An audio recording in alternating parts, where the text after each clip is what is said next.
Welcome, everyone. Thank you for coming tonight. I'm Kathy Huss. I'm the interim director at the University of Michigan Museum of Art.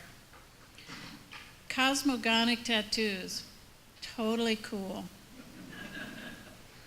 Tonight in our program, we feature three longtime partners of UMMA: artist and Arthur F. Thurno Professor and Professor of Art Jim Cogswell, Kelsey Museum Director and Curator of Greco-Roman Egyptian Collections Terry Wilfong, and Raymond Silverman, Professor of History of Art and African American and African Studies.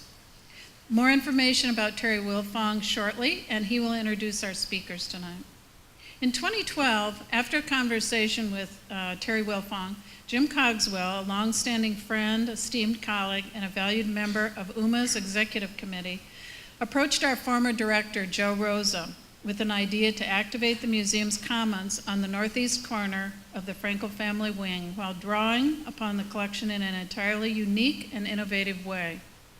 Drawing upon, and quite literally drawing, works of art both on view in our galleries and those from storage at UMMA and the Kelsey Museum of Archaeology, Jim created a sweeping vinyl on glass mural exposing both museums' collections on the exterior of the buildings. Though primarily constructed out of historical artworks, Jim's work conveys a deep contemporary story of migration and displacement, a narrative that is an integral part of any museum collection. People, as well as objects, have always moved from spaces and places, often forced, sometimes by choice, and always carrying stories and objects with them. As a museum and campus committed to diversity and inclusion, stories of migration are of utmost importance and could not be highlighted at a more crucial moment in our time. This project and the publication coincide with the university's Bicentennial, a moment for reflecting on the past and looking for the future. At such an important moment in the university's history, it is our great pleasure to share this important commission that illuminates migration narratives and through its imagery celebrates the deep history and wide breadth of the university's collections. Thanks to Jim and thanks to UMMA's amazing staff and to our partners at the Kelsey for making this project a reality. Thanks also to the supporters of the exhibition, the U of M Office of the Provost, the College of LS&A, and additional support for the Artist Project was provided by the U of M Bicentennial Office, the Penny Stamps School of Art and Design, the U of M Office of Research, and Richard and Odette Mascal. Tonight's program will include remarks by Jim about the exhibition and his approach to the project and its installation. Jim's presentation will be followed by a discussion including Terry Wilfong and Ray Silverman. We'll have time at the end for a few questions from the audience, so we hope that you will intend to stay for the entire program. There will be a reception at the Kelsey Museum across the street. It is my pleasure now to introduce Terry Wilfong, who will both contribute to and moderate tonight's discussion. Terry will introduce Jim and Ray. Terry was appointed director of the Kelsey Museum in July of 2017. He's curator of Greco-Roman Egyptian collections at the Kelsey and has been since 1994. He holds a BA, MA, and PhD in Egyptology from the University of Chicago. He's co-curating an exhibition opening in October at the Kelsey titled Excavating Archaeology. He's also curated many exhibition projects and has written numerous publications. He's currently working on a book titled Egyptian Anxieties, Living in the Age of Oracles. Thank you all again for coming tonight. I hope you'll stay for the whole evening and then join us across the street at the Kelsey. And now it is my pleasure to bring Terry Wilfong to the stage.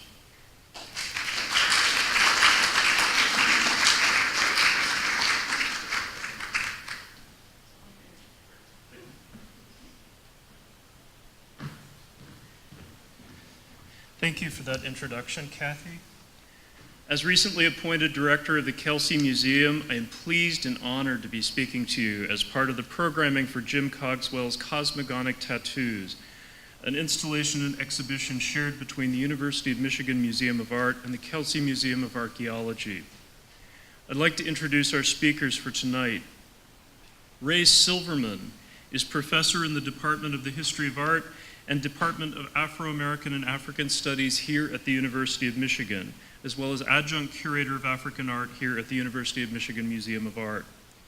Ray was founding director of our museum studies program here, which is how I first came to know Ray 15 years ago. Ray received his PhD in art history at the University of Washington, where he majored in sub-Saharan African art, which has been his major research interest ever since.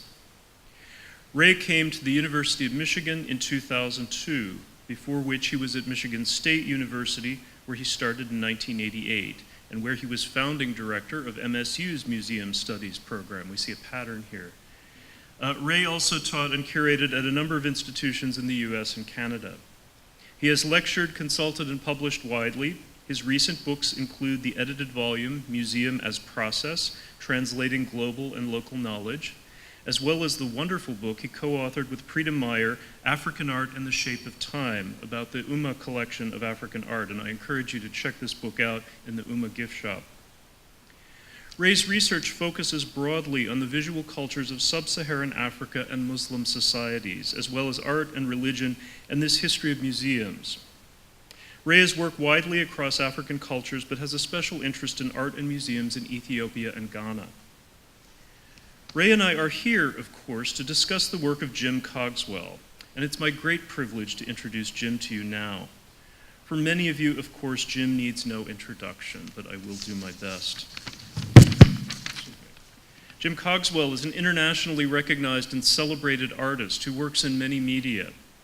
Jim is the Arthur F. Thurnow Professor in the Stamps School of Art and Design here at the University of Michigan, where he has been a faculty member since 1990. He is also Senior Fellow in the Michigan Society of Fellows. Jim was born and raised in Japan and studied literature, philosophy, and religion on his way to becoming an artist. Jim received his MFA from the University of New Mexico, after which he held academic posts in Tallahassee and Houston before coming to Michigan. As an artist, Jim works in an extraordinary range of media. His artistic practice begins with drawing and painting, but expands to include printmaking, and he works with such varying items as adhesive shelf paper, paper plates, painted soup cans, acoustically interactive and mechanized constructions, and the adhesive vinyl window murals that are the focus of the work we're here to celebrate tonight. As I think you'll see from tonight's presentation, Jim's work tends towards interdisciplinary projects, and he revels in collaborations. He's worked with poets and dancers, musicians, composers, cosmologists, astronomers, and engineers to create performance work, videos, and installations. As I know firsthand from seeing the evolution of the Cosmogonic Tattoos project, Jim's work also involves the curators, gallerists, museum staff, technical workers, and the skilled production specialists who fabricate crucial parts of his work. For me, one of the great pleasures of working with Jim has been the ongoing conversations about our museums and our ideas about the things inside them. Jim has exhibited widely. The scale and scope of his projects often make them public works, as seen by hundreds and thousands of people outside the more traditional gallery environment. Jim's work can be seen, for example, across the University of Michigan campus, not just this recent work at the Kelsey Museum and the Museum of Art here, but also his installations at other sites, including what is probably his largest work, an 11,000 square foot vinyl window mural, Enchanted Beanstalk, that covers 8 floors of windows at the new Mott Children's Hospital at the University of Michigan Medical Center. Jim has had solo exhibitions of his work at galleries and museums across the US and has spoken about his work and related topics at conferences internationally, including presentations in Japan, Ireland, Hungary, France, Italy, Israel, Greece, and the UK.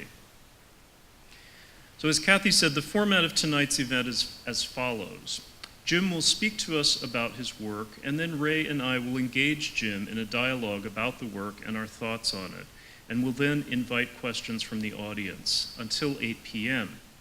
At this point, we'll adjourn for a post-talk reception to the Kelsey Museum across State Street. Please be careful crossing State Street and use the crosswalk if possible. At the Kelsey Museum, we can continue our discussion over refreshments. We can view Jim's exhibition, And we will also see the catalog for Jim's exhibition, which is hot off the press right now. A very sumptuous book that will be available for purchase in the Kelsey Museum gift shop. Sorry, I have to do that plug. And which Jim may be persuadable to sign for you. So I will stop talking, and for now, I give you Jim Cogswell speaking on Cosmogonic Tattoos.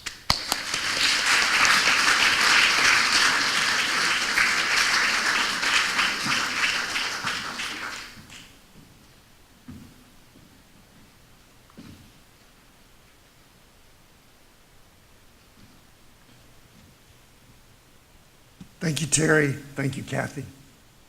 And thank you all for joining us tonight.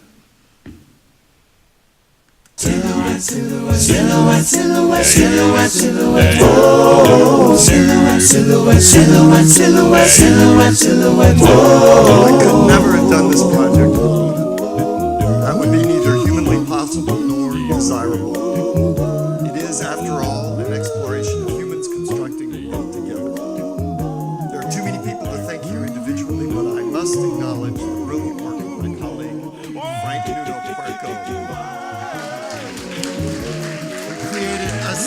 Spectacular catalog on sale now in both museum gift shops. Thanks also to my studio assistant, Tori Essex, and my fabricator, Dave Mahalik of Image Crafters Incorporated, without whom there would be no Cosmogonic Tattoos.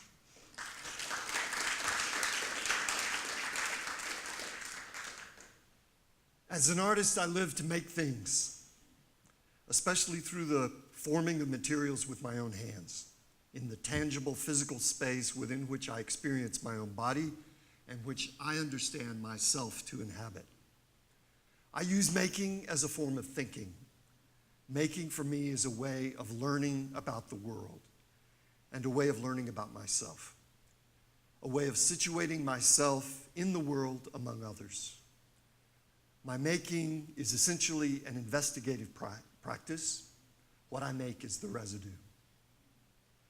What I make is always inflected by others, by what has transpired moments or millennia in the past, but never more so than in this project.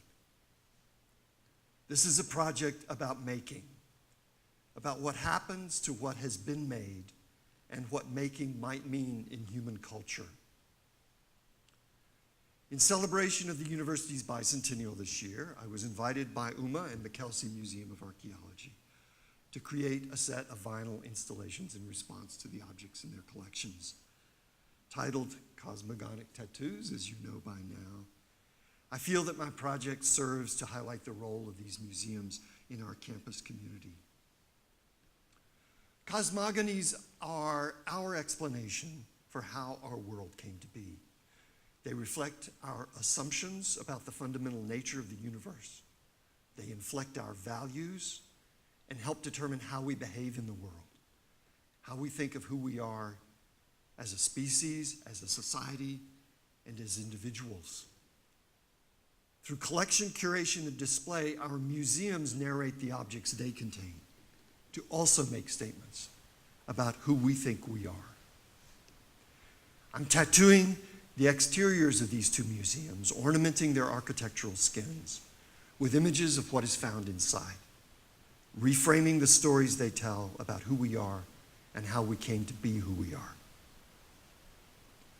Through close examination of objects separated from us by deep chronological and cultural divides, I've been learning about the power of architecture, ornament, and material objects to shape knowledge, historical memory, and cultural identity. This is a satellite image of the two buildings in one corner of our massive campus. In spite of the divide, the traffic across State Street between them is impressive, and you will join them shortly. Finding a way to understand that traffic has been central to my project. All of my images are based on close study of the objects in the two collections. However, my intent is not to catalog the fragments from societies that I'm studying, but to imaginatively transform them. I'm constructing a work of fiction based on scrupulous attention to the evidence.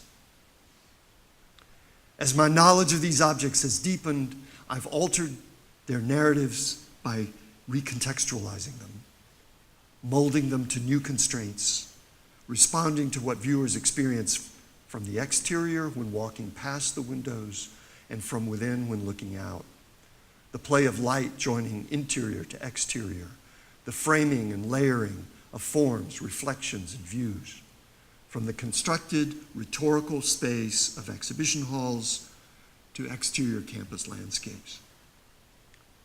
By calling attention to museum display as a picture plane through which one views the panorama of our histories, my project proposes the museum as a fictive space built on coincidence and personal narrative. The chance layering of objects and representations subject to the reflections and curiosities of viewers, as well as the obsessions of our current predicaments. In early phases of the project, I made many small sketches to acquaint myself with the artifacts I was studying and to experiment with how I might weave them together. I photographed them from vantage points that best served my purposes and used those photos to make 250 ink paintings on mylar. Those paintings were translated into Adobe Illustrator to supply an inventory of fragments that could be brought together in a limitless set of combinations to arrive at my final images. But my research into ancient artifacts brought my attention to a troubling issue in the ancient world. It had to do with hands. In the process of constructing my images again and again, I found myself redeploying a hand found on this image of Athena. Shifted from one context to another, that one hand seemed to have unlimited expressive and narrative potential. It was a reminder of the laborers who fashioned these objects. It was an expression of my own fascination with the centrality of making in the development of human cognition, but also of how we use our hands as a form of symbolic communication to shape and express our inner states. But it was only one hand. I kept reusing that one hand because so many hands were missing in the objects around me. While across the street, in the sculptures and paintings at UMMA, hands are everywhere. More than enough to spare.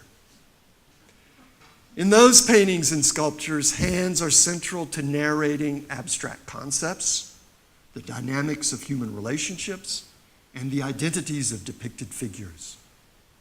I began plundering those hands because I needed them so badly to give the objects from the Kelsey agency within my developing narrative. In the end, that plundering became the narrative itself. So one of the goals of this Bicentennial project has been to establish a more equitable distribution of hands between these two institutions. Here are some objects with starring roles in my narrative. A Parthian incantation bowl bearing repetitive lines of a miniature text. The writing in the bowl is described on the exhibition label as gibberish, intelligible only to the world of spirits.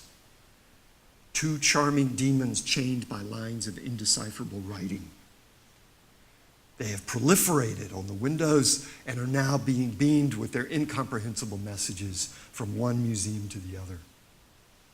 A Burmese harp from UMMA, a conical glass lamp found in Egypt, the stucco ornament from Seleucia, a geometric vase from ancient Thebes, an Iron Age wine jug from Cyprus, a Roman glass bottle found in Egypt, this decorative detail on a wine-mixing vessel from Apulia.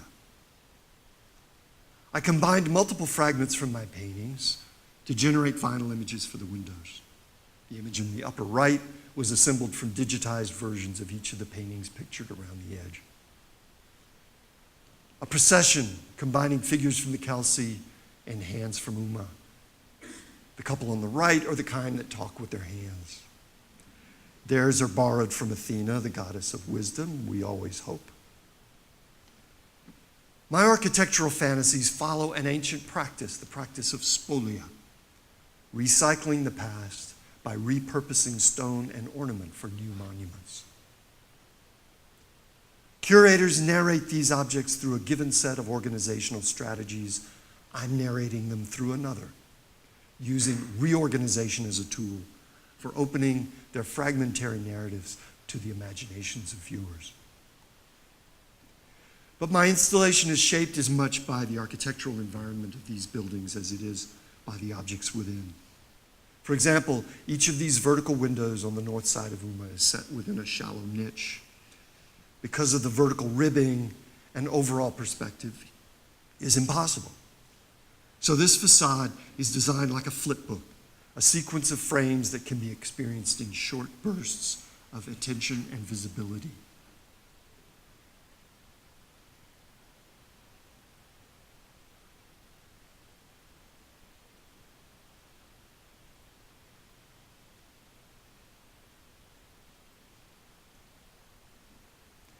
On the other side of the building, where the vinyl erupts into color, a sculpture by Lucas Samaras is permanently installed next to the windows. A shallow frontal plane of two repeating elements merging along a central seam. The collision of forces that Samaras created found its way also into my design for the windows.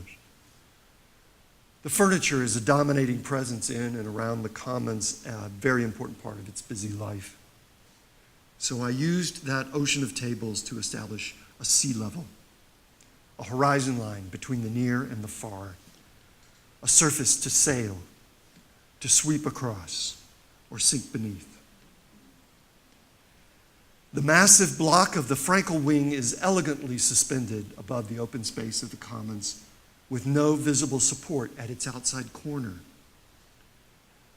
I conveyed the weight of the building above by placing my cloud of hands at the top of the corner, resting only on a vaporous pillar.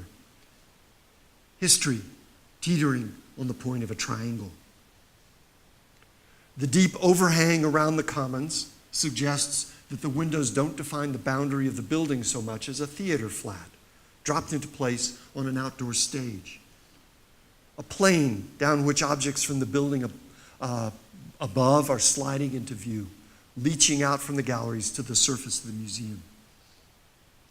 A cyclone and a tree frame the hallway connecting the Commons with the rest of the museum.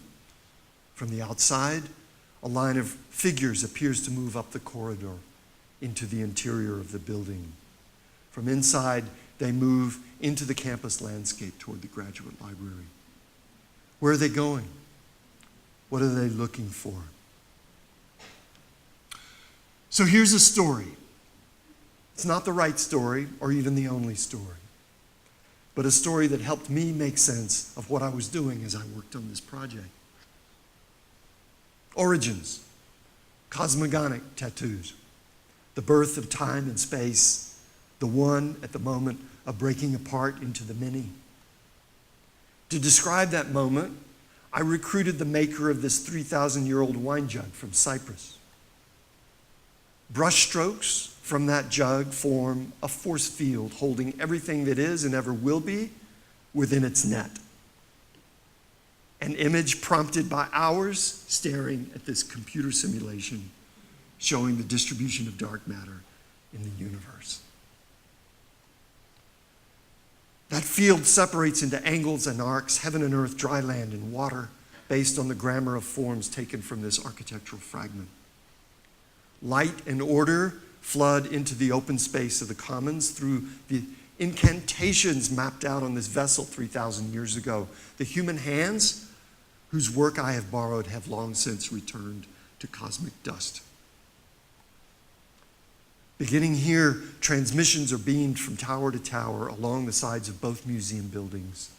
Signals in a forever foreign language, persistently visible, sensed but never fully understood.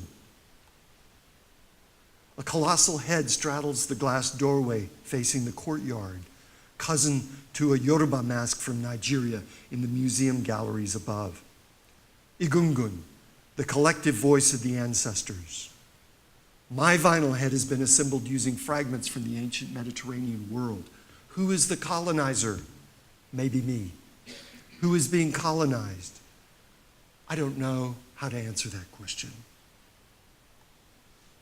The perilous journey begins here, migration by sea. 6 hands from the UMMA galleries setting forth on the Burmese harp. They navigate toward the corner of the building under a cluster of eyes that have floated free from the coffin of Jehurimos, priest at the temple of Horus at Edfu, dead for 2,500 years. Each eye is a sparkling fountain, each framed within a separate medallion, each medallion sprouting hands. A pool below holds their accumulated sorrows. These are the tears of witnesses who know what is coming but are helpless to stop it. Because around the corner, calamity waits, the hypnotic power of destruction. One disaster after another swallowing an isolated outcrop. Earthquake, cyclone, tsunami. Rescue or invasion by a squadron of figurines. 2011, Fukushima. 2017, Houston.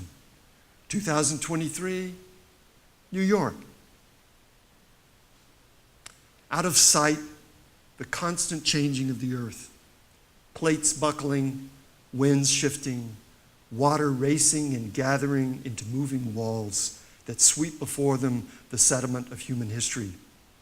Change, constant change, visible and invisible, quiet and cataclysmic, carrying human culture in its wake. A trail of refugees fleeing the catastrophe make their way up the window, carrying what they can salvage, what they need to stay alive, their own stories. Migrating toward the chromatically more varied geography above, we can see what they cannot, that this new land is an inverted image of the doomed place they've left behind. An adjacent tree stands witness to the catastrophe of their migration, its roots spread upwards into the layers of history, settling down from the museum collections above. Beyond the tree, around a structural column of the museum, a new building project is being raised, the resurrection of folly, casting its shadow into the future. Viewers then follow a trail of transmission towers to the north face of the building to join the pedestrians along this cross-campus walkway, migrating towards State Street and the Museum of Archaeology. Their march is punctuated by traffic cones of delicate Roman glass. They carry plunder from the art museum, pillage, spolia, items in short supply in the lands of the antique where they come from, mostly hands. Towers beam signals from one side of the divide to the other, while beneath the stairs Aphrodite showers in her mobile basin. They are led on the far right by Nydia, the blind flower girl of Pompeii, who is headed on her longboard toward another volcanic eruption already in progress at the Kelsey. In case you need directions. Their ultimate destination is the front entrance of the Kelsey, at the far end from where their story began. The front doorway is framed by ceremonial scrolls, an invitation, and a vinyl index to the stories inside. This end of the installation, however, is not so much a terminus as a turning point, a roundabout, a spool around which the travelers are being reeled before setting off on their return journey. The pathway between the museums lies along this loggia, in front of display cases visible inside. Each window along the loggia brings to its surface the story of objects displayed behind the glass. The first pair of windows looks into the museum's entrance foyer, centered on its imposing interior doorway. Behind those doors lies the power of the classical past, a set of cultures from a particular corner of the world, revered by European societies as the home of our cultural ancestors. An inverted tree protects that entrance with watchful eyes, but tears pour through its branches to a cluster of hands that catch them below. Like the Yoruba ancestral figure across the street at UMMA, this presence blurs the distinction between the animate and the inanimate, archaeology and ancestor worship. A display case of female figurines stands directly against the glass of the next pair of windows, mostly headless torsos, arrayed like beauty contestants on their individual plinths. I've built a vinyl outcrop of accumulated cultural debris in front of their display. Atop those layers, the figurines have acquired new heads. Each group eyes the other, eyes their difference. Around them hovers a flock of female torsos who have sprouted wings, wings borrowed from the corners of a Roman architectural ornament and the features of a goose from the painting on a 4th century BC wine jug. A woman who fled here from Palmyra keeps watch from within the safety of her glass vitrine. In the center of the next set of windows, 2 colossal heads flank the entrance to what looks like a harbor. A limestone head from Cyprus stands just inside the window between them. The self-regarding loop that is the privilege of the very powerful. The exhibit label tells us that head embodies a transitional moment between Egyptian and Greek cultural influences when Cyprus was the destination for Greek refugees fleeing the collapsing centers of Mycenaean Greece. Refugees, fleeing, immigrants. A flotilla of heads from the exhibition hall inside tilts and sinks in the waves just outside that harbor entrance. In the neighboring window, a volcano erupts from a display case. Its clouds of debris and tongues of flame are immediately visible when passing through security into the exhibit hall inside. Etruscan goblets, bowls, and pitchers are being spewed into the upper atmosphere by the Parthian demons exercising their subterranean mischief. Violent fragmentation, shifting geological strata, rearrangement of cultural foundations. The villa next door is being showered by burning debris from that eruption. The basement on the left has begun to collapse under the weight of blackened figures, while immediately beside them, life goes on, sweetly and serenely, in layer after layer of ascending architectural fantasy built from fragmented artifacts. Atop that palace, Dolcissimo, like a neon sign advertising the house of unending bliss at the very moment of its collapse. Text borrowed from a Roman memorial tablet, recording the sorrow of a mother, mourning her lost son, the sweetest and most precious there ever was, Dolcissimo. Hotel Dolcissimo. Piranesi meets Maxfield Parish. Next door to them, a procession of figures who have escaped their nearby ceramic vases marches around a pool, a plate, a well, a portal. Inside, ancient glassware, miraculously preserved, is arrayed behind that framed oval. The figures circling the case have become containers with legs, migrating cultural vessels. A figure escapes out the last pair of windows under a mountain of plunder, an Egyptian necklace draped from his arm, pilfered from the nearby display case. To the right of that case, the torso of Nilus reclines atop a pedestal. Nilus, the personification of the Nile River. For millennia, the site of pillage and plunder, the Nile River itself is finally being relocated for its own safekeeping, to protect it from this. At the end of the loggia, the 2-story windows of the connector are divided horizontally by a structural mullion, sea level. Gesturing hands and another cloud of eyes flooding the room with their tears. The ship of hands has sailed from UMMA, guided by the great torch of Vishnu, preserver of the universe, maintainer of cosmic order, radiating beams of light from this unlikely source. Below the mullion, the room has flooded. Figures march below water level. just under the threshold of consciousness. Jars, pitchers, and vases are adapting to their changing environment. Giant hands have sunk to the seabed. Others, like crabs, emerge from amphora among a scattering of cracked Mesopotamian heads, like bivalves on the floor, filtering the debris. A submerged tablet commemorates the installation in letters borrowed from the memorial stone inside. Cosmogonic Tattoos. In the deep ocean of time, in the ebb and flow across the divide between the present and the past, between the briefly living and the long dead. Somewhere in the gap between the experienced and the understood. Window frames from ancient Egypt help locate the stairs to the exhibit gallery. Behind the stairs, a group of travelers has been detained.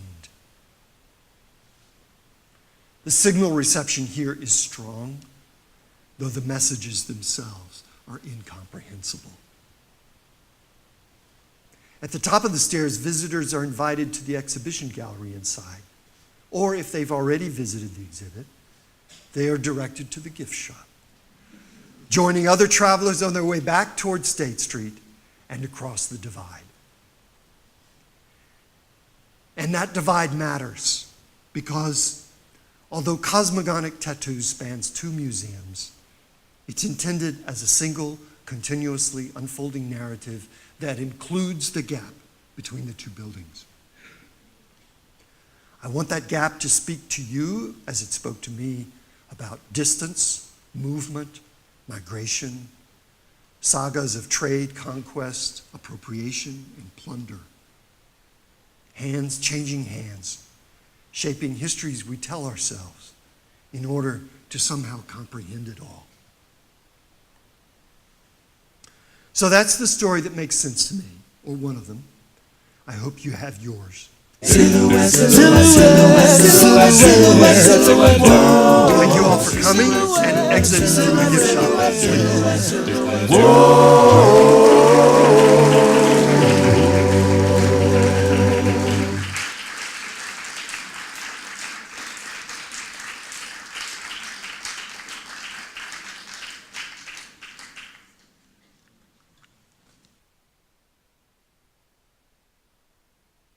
Very much. Well, thank you, Jim, for that fascinating tour through your work. Every time I see this, I see new details and I recognize new objects from the Kelsey Museum that I've never noticed in there before. And I think I'll continue to do that for as long as it's up, and will continue to do that as I look at pictures in the catalog. It's simply amazing what you've done here. We're supposed to give you a bit of a break first, and so Ray and I will talk a little bit. Ray, I was going to start off by asking you, what was your first reaction to Jim's work here? Do you remember when you first heard about this? Yeah, I had heard through the grapevine that he had been commissioned to do this work. It really wasn't until we started having our conversations, which made their way into the catalog, that I really learned what the work was about. I knew it was relating to a much, much larger body of work that you've been doing for many years in terms of working with the transparency of windows. And I was actually absolutely thrilled to hear that you had been commissioned to do this work. I'm a huge fan of artist interventions in museums. Ever since Fred Wilson did mine in the museum at the Maryland Historical Society, I've been very, very interested in what an artist can do in terms of getting us to think about what goes on in museums in different ways. And you have, in fact, been extremely successful in doing that in terms of the way you have interrogated these objects visually, the way you have brought objects from one museum, one particular type of museum, an archaeology museum, into another type of museum, an art museum. There are different things that go on in those 2 types of museums, and you have mixed things up, turned things literally in some cases on their head, and also have turn these museums inside out.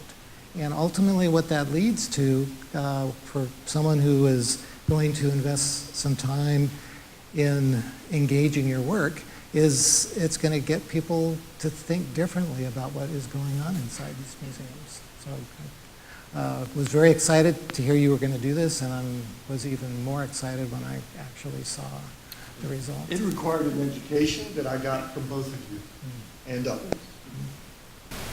Today I had some long conversations, gave me some reading, you did the same.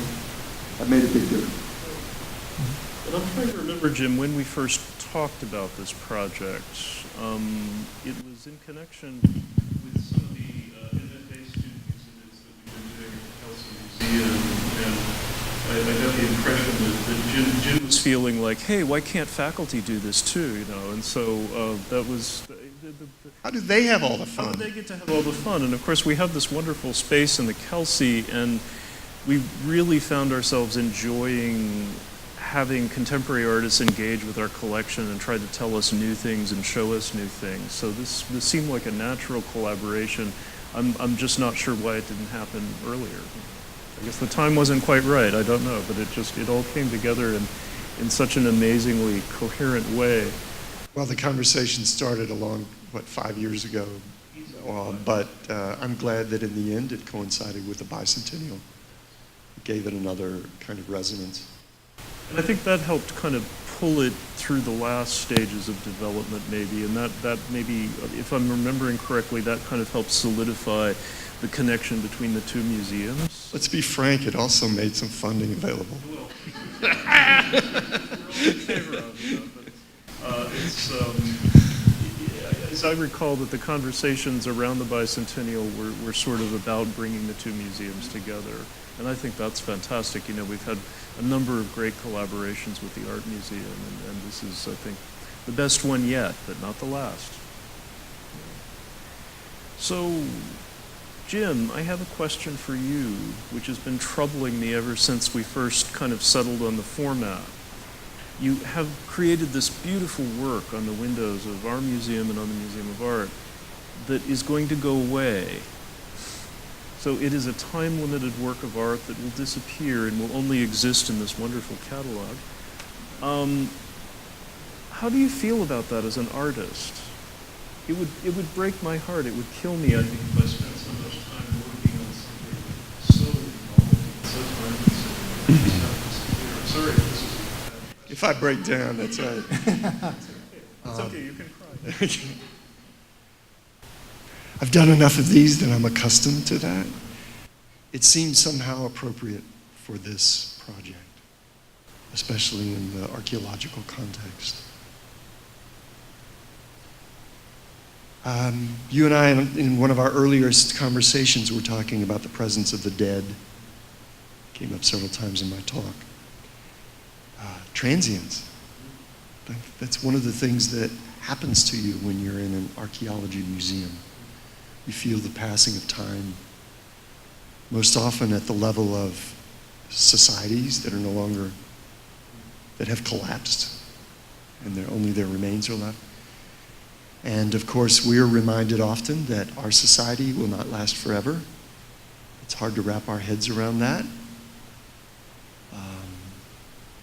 So it seems appropriate that we celebrate that in some way with a recognition of transience. Somewhere, I don't know the history of the philosophy enough, but short life, long art was the ideal, and maybe a lot of artists went into this business of trying to achieve a kind of immortality. But that doesn't work, and it leaves out of the experience of the viewer a recognition of the way things change and the way that we all are changing. I know your job is to freeze things in time, at least to a certain degree, but that leaves out a profound awareness that eats at us on a daily basis, which is that, guess what, I'm changing. So we're very interested in preserving things. That's part of what people do in Western museums. But on the other hand, in my work that I do in Africa, I'm also very much aware of there being a lot of artistic, creative activity that is directed towards things that are very, very ephemeral. And in our conversation, we talked at length about this issue of the ephemeral nature of what it is you do, and relating to that, the significance of process, of the making, as being of tremendous value, and people really needing to tend to that in terms of thinking about why you do what you do. So the fact that your work is so collaborative, for instance, I think is of real importance in terms of thinking about what it is you have contributed as an artist. And even though I am very interested in the notion of preserving things or conserving things in such a way that people can use these things, interact with them, but these things will last as long as they can, I think it's perfectly all right to think that there's certain kinds of activities that have a relatively short life. I was introduced to that when I did my first stage collaboration with Peter Sparling, and worked for several years, and after a couple of performances, whoop, that was it. It's gone. So there are artists who are accustomed to that, and glad I was introduced to it as a possibility. Yeah. Ray said about the making of this, there are so many things about this project that were unexpected to me, but one of them that I didn't anticipate at all was the kind of public nature of the installation. Yeah. And that was fascinating to watch, because Jim was out installing with the help of assistants on the windows of both museums for a long period of time. And people would come up and watch and ask questions. And how do you feel about that? Do you like that? Do you see that as kind of a performance almost, in a way? It becomes a performance, doesn't it? When I did a project at Denison Hall for the Department of Astronomy, apparently those windows had a problem with people putting stuff on them that were then torn off. So students came up periodically and said, you know, they won't let you keep that up there. I liked that. It was a kind of tagging that they thought I was doing. Wow, you. The truth of the matter is they won't. They won't. Not forever. Those things will come down in June. It's true. It was just fascinating to watch it was fascinating to watch the piece itself going up, but then people's reaction to it gave it a whole different dimension. Well, one thing about that I hadn't really thought that much about until I think I put up UMMA before I put up Kelsey, and there's a lot of traffic through there. And people spoke of how they enjoyed watching it come together. I, of course, was interested in getting it up. But because I had such able assistants, it wasn't painful to put it up. And people would stop by and remark on how something had changed and they had been added and changed their perception of it. So it became, again, another facet of something that happens over time. It becomes part of that public space then, it becomes part of people's going through it, and especially after it's been installed. I've been fascinated to watch people's interactions with it. Certainly in the spring during graduation weekend, it was selfie central for a while. Yeah. Graduation robes posing in front of the art museum side, at least, I saw that quite a bit. Do you ever come back and watch people interact with the work? I enjoy that. I mean, there were some photographs that you saw tonight that were about that. When I did the piece at Mott, I thought that would be a big part of it, but it was too painful. I mean, it's a place of healing, but it's also a place of a lot of difficulty.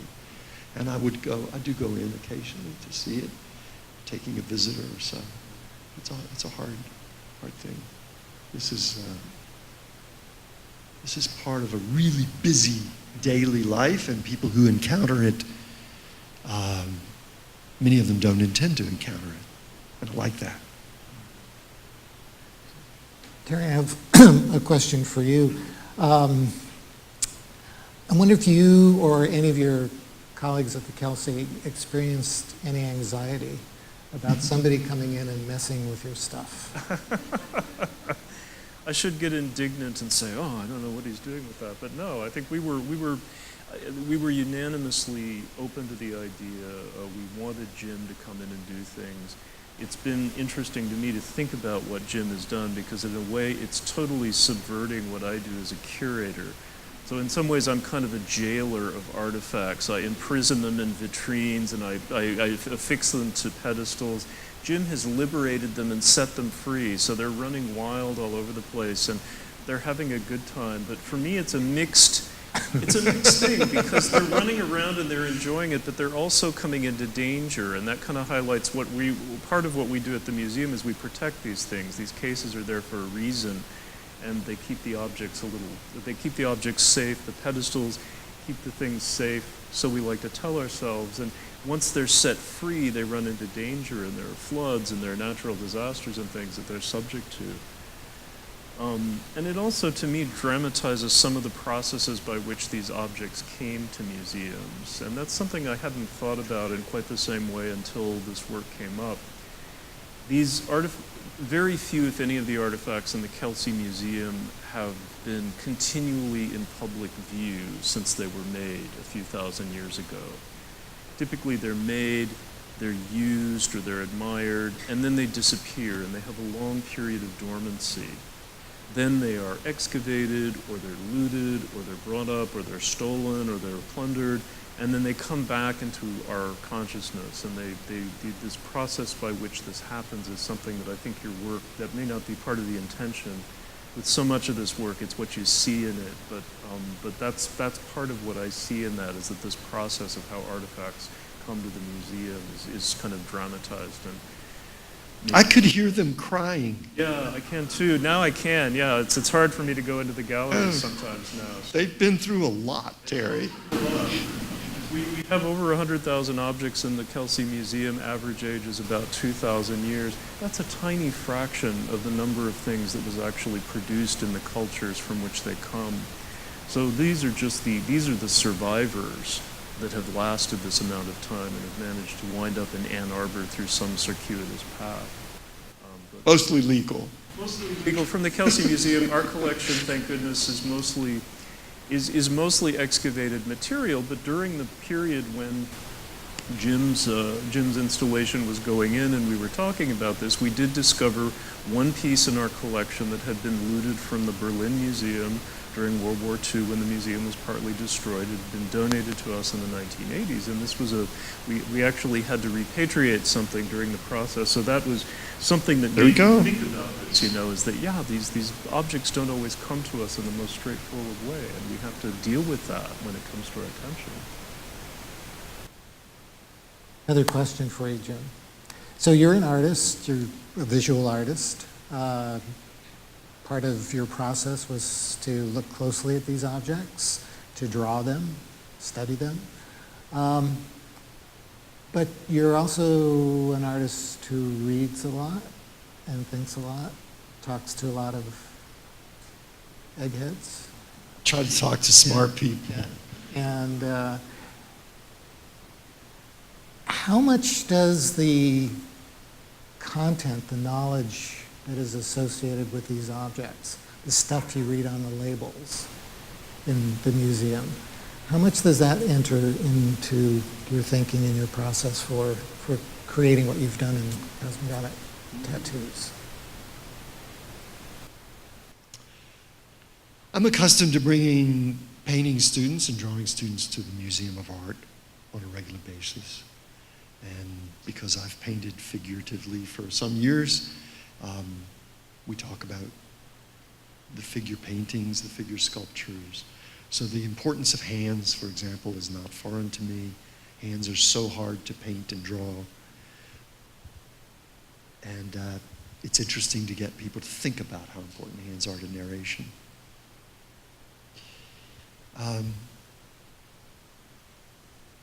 When I was in the Kelsey, it took some acculturation to get my footing. I take students in there too. I do drawing generally wherever I am. So I was reading the labels, and sometimes I was reacting to the labels. So, indecipherable gibberish. Think about that. How do you, well, it's indecipherable to you. But maybe it is. They had, so it's not, I was willing to cut you some slack. I thought, okay, this is indecipherable gibberish. But why is it so compelling, as indecipherable as it is? Fundamental visual experience of form, rhythm. It had a kind of incantatory power to it. And I immediately started thinking, well, yeah, we listen to music where you don't understand the words. In fact, I prefer to listen to music where I don't understand the words. And some music, scat. It's constructed to communicate without language. So a different kind of, sometimes I took issue with the label. The Apulian crater made no mention of this palmette design that completely was so compelling. It started talking about all the figures on the side. And of course I like figures. I stole a bunch of them.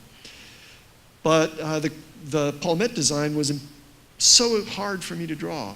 It was an epic failure, my sketch was. And that made me stop and look around and go, it's an ornament.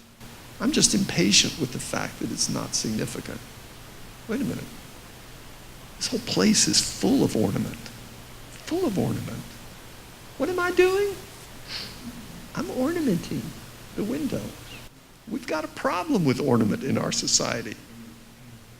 So what is that about? Which then led me to thinking about architecture and ornament, and the origins of ornament in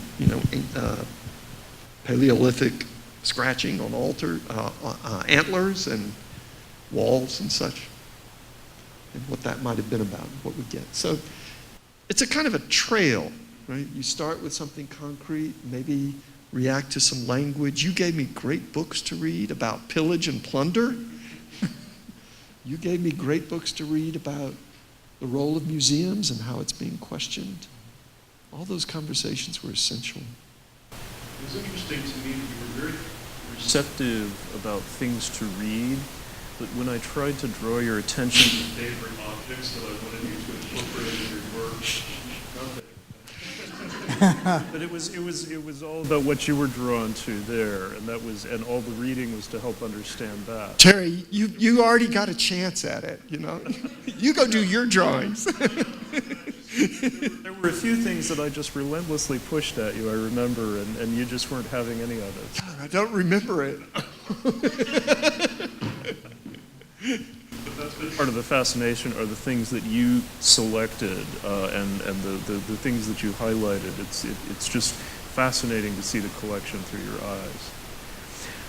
I think it's time for us to see towards the audience, because there are questions.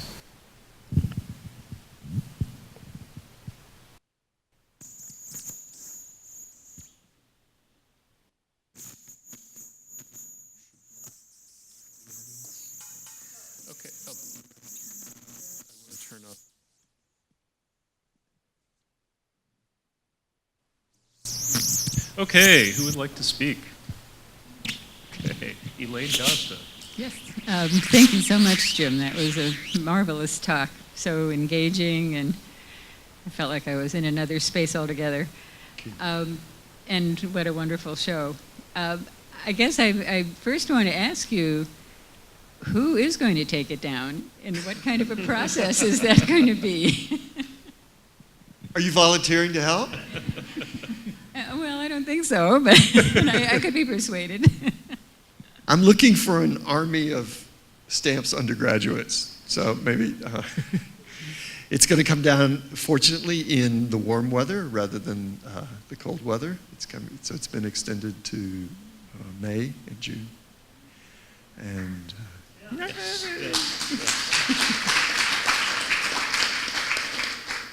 And I understand the deinstallation does involve sharp objects, so. this involves sharp objects. So, Elaine, that's a legitimate question, and now that it's up, I can bring myself to think about it, but until it was up, I couldn't. And balls of shredded vinyl will be going for, I don't know, I haven't come up with the price, but. That's right, because we'll have the leftovers, so, yeah. Available in the gift shop, yeah. As you exit, yeah. I have a question for you, Jim. Hi. Could you tell us more about your decision to use the traffic cones on the UMMA building? I'm not sure if it's on the Kelsey or not, but they were very prominent, and you mentioned them in your talk, but I'd like to hear more about your decision. I'm glad they're prominent. That's what they're there for, to be prominent. By the time I got around to imagining what would go on the north face and adapting to the structure of the windows, I knew they had to be individual figures. And when you line a group of individual figures up, it's natural that they be going someplace, and there's classic precedent for that, the Parthenon frieze, for example. And they were going to the Kelsey, obviously. I wanted the vinyl to merge with the gray, the metallic cladding, because I wanted there to be a difference between something that kind of moved in and out of those semi-opaque windows, and then something more explosive in color on the other side. I thought of it like the difference in early Renaissance altarpieces between the grisaille exteriors, and then you open it up on festival days, and you get this blast of resurrection or whatever. But the gray needed some punctuation. Rhythm is what it's all about. And when I was thinking about what went there, my eye fell upon a painting of this conical glass lamp that sits like this, but is displayed at the Kelsey. One of them is like this, but one of them's displayed like this. So it wasn't very hard to imagine it doing this too. And then, soccer games, traffic. Those people need some direction. They need to be, this is the path. This is where you're going. That's how clear my thinking is. It's still clear, yes. Hey, so, okay.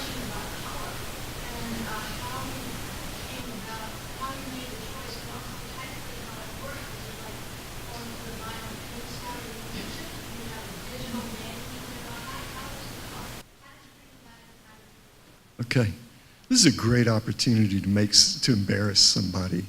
Dave, stand up. This is Dave Mahalik, who fabricated Cosmogonic Tattoos. Woo!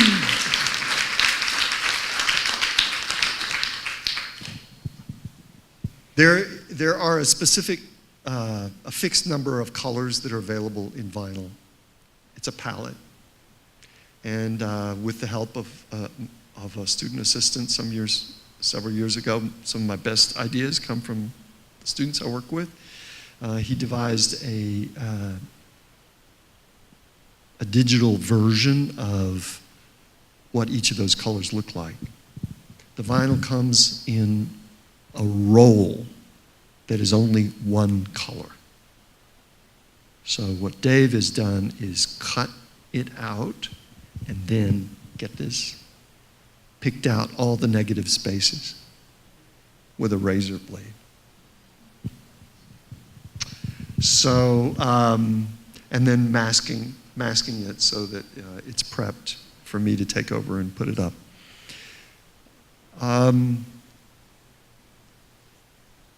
So there's a fixed palette.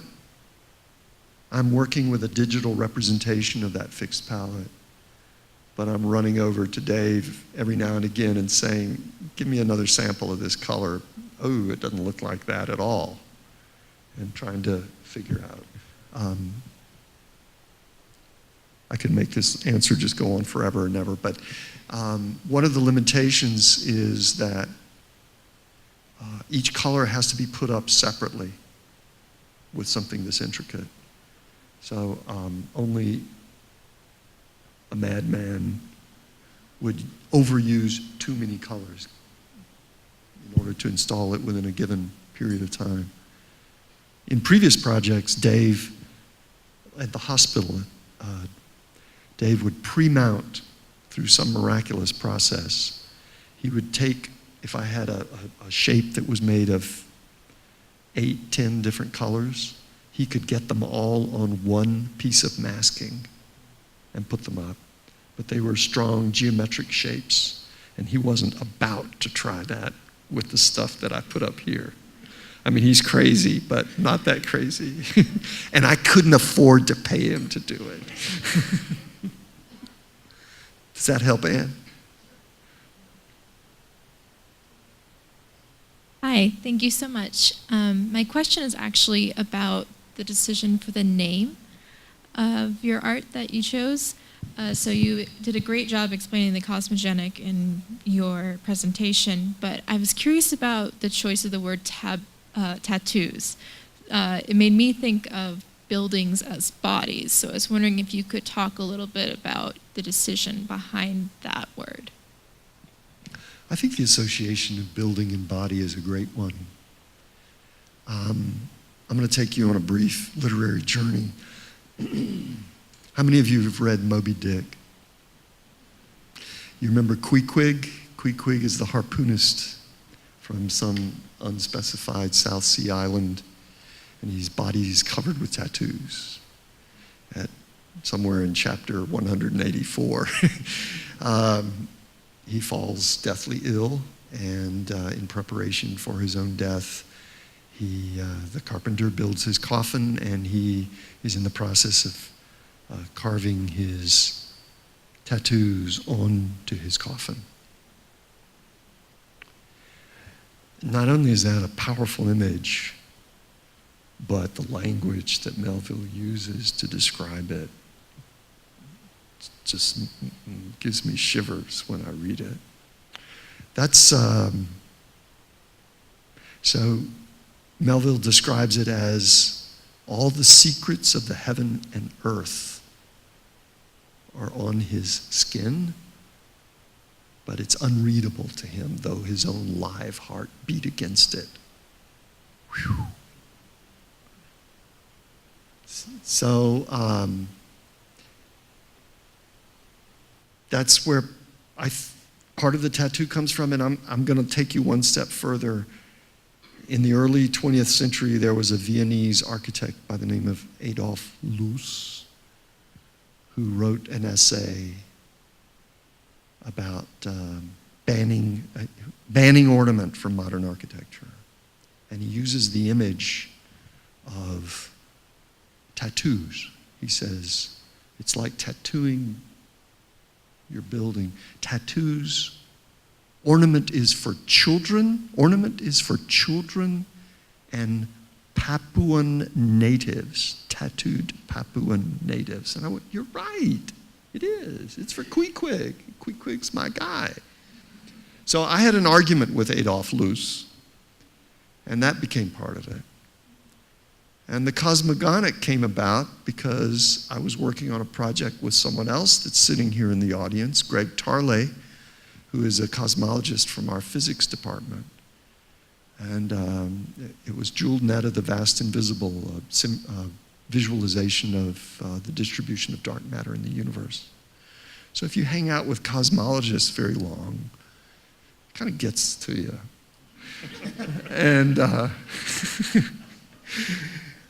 And so I had already started thinking about this project while I was doing that project. And it's kind of hard to keep them apart. Does that help? Yes, thank you so much. Okay, I think we are out of time. We have time for one more quick question? Okay. Okay, well, we'll give it a try. Okay.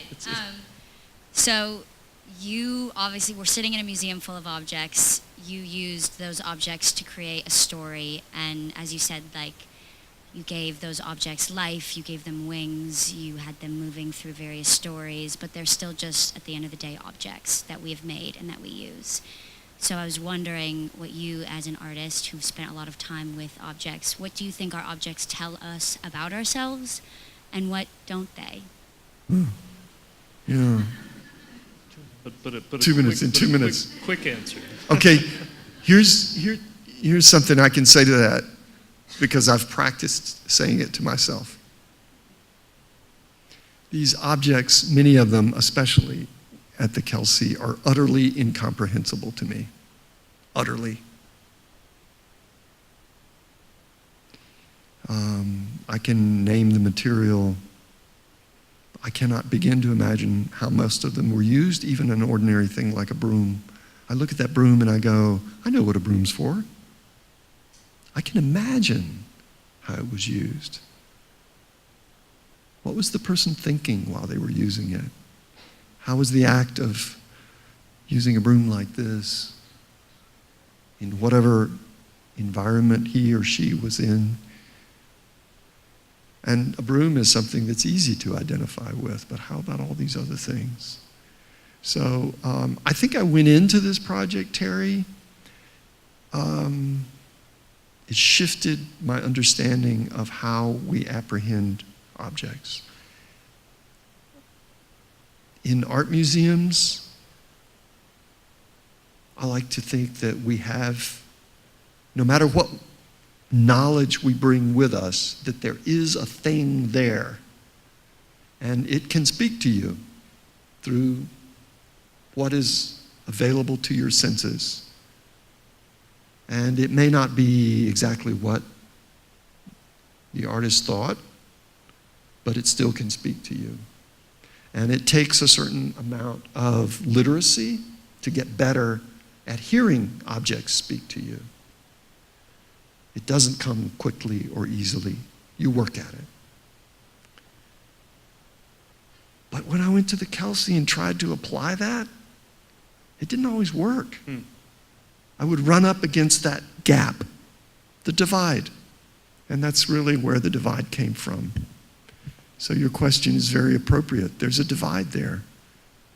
And I question, what is it that I think that I'm getting from these things?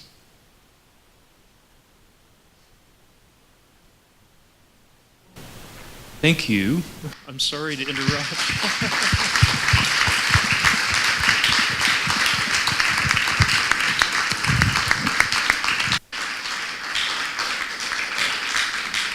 Thank you both, and thank you all.